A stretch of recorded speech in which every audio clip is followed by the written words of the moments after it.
ನಮಗೆ ಮೂಲತಃ ಗುರುಗಳು ವ್ಯಾಸ ಭಗವಾನ್. ಅದಕ್ಕೆ ವ್ಯಾಸ ಪೌರ್ಣಿಮೆ ಅಂತಾರೆ. ಮೊನ್ನೆ ಆಷಾಢ ಪೌರ್ಣಿಮೆ ವ್ಯಾಸ ಪೌರ್ಣಿಮೆ ಅಂತ ಕೂಡ ಅಂತಾರೆ. ಅವರು ಆಚರಣೆ ಮಾಡಿ ತೋರಿಸಿದ್ದಾರೆ. ಈ ಗುರು ಪರಂಪರೆ ಚಾತುರ್ಮಾಸ ದೀಕ್ಷೆ ಅಂತ 4 ತಿಂಗಳು ಎಲ್ಲಿ ಪ್ರಯಾಣ ಮಾಡ್ದಂಗೆ ಒಂದೇ ತಲ್ಲಿ ಇದ್ದು ಆಚರಣೆ ಮಾಡದೆ ಗುರು ಪರಂಪರದಲ್ಲಿ ಚಾತುರ್ಮಾಸ ದೀಕ್ಷೆ 4 ತಿಂಗಳು ಮಾಡ್ತಾರೆ. ಎದಕ್ಕಾಗಿ ಮಾಡಬೇಕು ಅಂದರೆ ಈ ಹೊಸ ನೀರು ಬಂದು ಆರೋಗ್ಯಯುತವಾಗಿ ಕುಡಿಲಿಕ್ಕೆ ಅನುಕೂಲವಾಗಿರಲ್ಲ. ಅದಕ್ಕಾಗಿ ಮಳೆಯ ಕಾಲ ಬಂದಿರ್ತದೆ. ಈ ಮಳೆಗಾಲದಲ್ಲಿ ಒಂದೇ ತಲ್ಲಿ ಇದ್ದು ಆಚರಣೆ ಮಾಡೋದು ಗುರು ಪರಂಪರದಲ್ಲಿ ಅವತ್ತಿಗೆ ಮಾರ್ಗದರ್ಶಿ ಕೊಟ್ಟಿದ್ದಾರೆ ವ್ಯಾಸ ಮಹರ್ಷಿ. ಅದಕ್ಕೆ ಗುರು ಪೌರ್ಣಿಮೆ ಅಂತಾರೆ. ಆಷಾಢ ಮಾಸ ಪೌರ್ಣಿಮೆ ಗುರು ಪೌರ್ಣಿಮೆ ಅಲ್ಲಿಂದನೇ ಪ್ರಾರಂಭ ಆಗುತ್ತೆ ಚಾತುರ್ಮಾಸ ದೀಕ್ಷೆ. ರಾಮಾಯಣದಲ್ಲಿ ನಮ್ಮ ಬಳ್ಳಾರಿ ಡಿಸ್ಟಿಕ್ನಲ್ಲೇ ಕಿಷ್ಕಿಂಧ ಅಂತ ಪ್ರಾಂತವಿದೆ.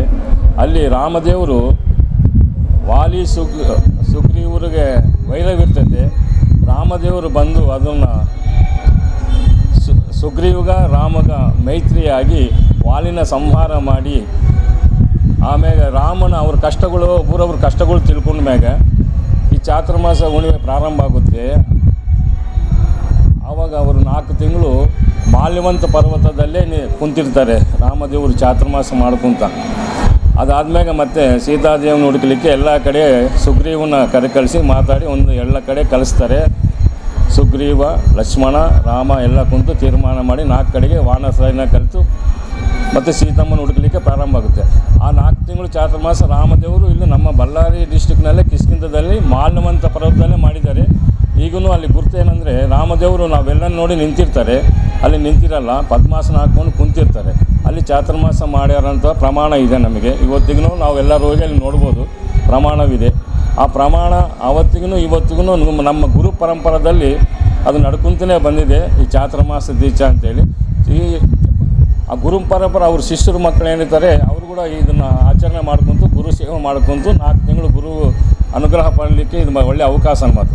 ಇದು ಚಾತುರ್ಮಾಸ ಗುರು ಮಾಸ ಅಂತ ಕೂಡ ಅಂತಾರೆ. ಅಂದರೆ ಪ್ರಾರಂಭ ಆಗೋದೇ ಗುರು ಪೌರ್ಣಿಮೆಯಿಂದ ಪ್ರಾರಂಭ ಆಗುತ್ತಲ್ಲ, ಅದಕ್ಕೆ ಗುರು ಪರಂಪರದಲ್ಲಿ ನಮಗೆ ಆಚರಣೆ ಮಾಡ್ಕೊತ ಬಂದಿದ್ದಾರೆ. ಅದೇ ಪರಂಪರದಲ್ಲಿ ಇವತ್ತು ನಮ್ಮ ಬಳ್ಳಾರಿ ಬಾಲಾಂಜನೇಯ ಸ್ವಾಮಿ ದೇವಸ್ಥಾನದಲ್ಲಿ ಸ್ವಯಂ ಪ್ರಕಾಶ ಸಚ್ಚಿದಾನಂದ ಸರಸ್ವತಿ ಸ್ವಾಮೀಜಿಯವರು ಇಲ್ಲಿ ಆಚರಣೆ ಮಾಡ್ತಿದ್ದಾರೆ. 2 ತಿಂಗಳು ಇಲ್ಲೇ ಇರ್ತಾರೆ. ಭಕ್ತಾದೆಲ್ಲರಿಗೂ ಗುರುಗಳು ದರ್ಶನ ಮಾಡಿ ಅವರ ಅನುಗ್ರಹ ಪಡಬೇಕಂತೇಳಿ ನಾವು ವಿನಯಪೂರ್ವಕವಾಗಿ ಬೇಡ್ಕೊತ ಇದ್ದೀವಿ ಎಲ್ಲ ಭಕ್ತ ಜನಾದಿಗಳಿಗೆ. ಚಾತುರ್ಮಾಸ ವ್ರತಾಚರಣೆ ಬಂದಿದೆ ಸರ್, ಏನನ್ಸುತ್ತೆ? ತುಂಬ ಖುಷಿ ಆಗ್ತಾ ಇದ್ದಾರೆ. ಅದು ಕೂಡ ನಮ್ಮ ಬಳ್ಳಾರಿ ನಗರದ ಶ್ರೀ ಬಾಲಾಂಜನೇಯ ಸ್ವಾಮಿ ದೇವಸ್ಥಾನದಲ್ಲಿ ಈ ವ್ರತಾಚರಣೆ ನಡೀತಾ ಇದೆ. ಸುಮಾರು ಈ ತಿಂಗಳ ಜುಲೈ 21ನೇ ತಾರೀಕಿನಿಂದ ಮತ್ತು ಸೆಪ್ಟೆಂಬರ್ 18ನೇ ತಾರೀಕುವರೆಗೆ ಈ ವ್ರತಾಚರಣೆ ಮಾಡಲಿದ್ದಾರೆ.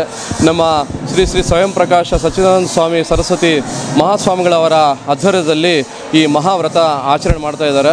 ನಿಜವಾಗ್ಲೂ ಇದೊಂದು ಖುಷಿಯಾದ ವಿಷಯ. ನಮ್ಮ ಬಳ್ಳಾರಿಯಲ್ಲಿ ಪ್ರಪ್ರಥಮವಾದ ಆಗ್ತಾ ಇದೆ. ಅದೇ ರೀತಿ ಈ ವ್ರತದಲ್ಲಿ ಸುಮಾರು ಜನ ಸ್ವಾಮಿಗಳು, ಸನ್ಯಾಸಿಗಳು, ಮಠಾಧಿಪತಿಗಳು ಎಲ್ಲರೂ ಈ ವ್ರತದಿಂದ ಎಷ್ಟೋ ಶಕ್ತಿ ಹೊಂದೋ ಒಂದು ಚಾತುರ್ಮಾಸ ಇದು. ಅದಕ್ಕಾಗಿ ಇದು ತುಂಬ ಪ್ರೇರಣೆ ಹೊಂದೋ ಪ್ರತಿಯೊಬ್ಬರು ಬರ್ತಾ ಇದ್ದಾರೆ. ನನಗೂ ಕೂಡ ಈ ವಿಷಯ ತಿಳಿತು.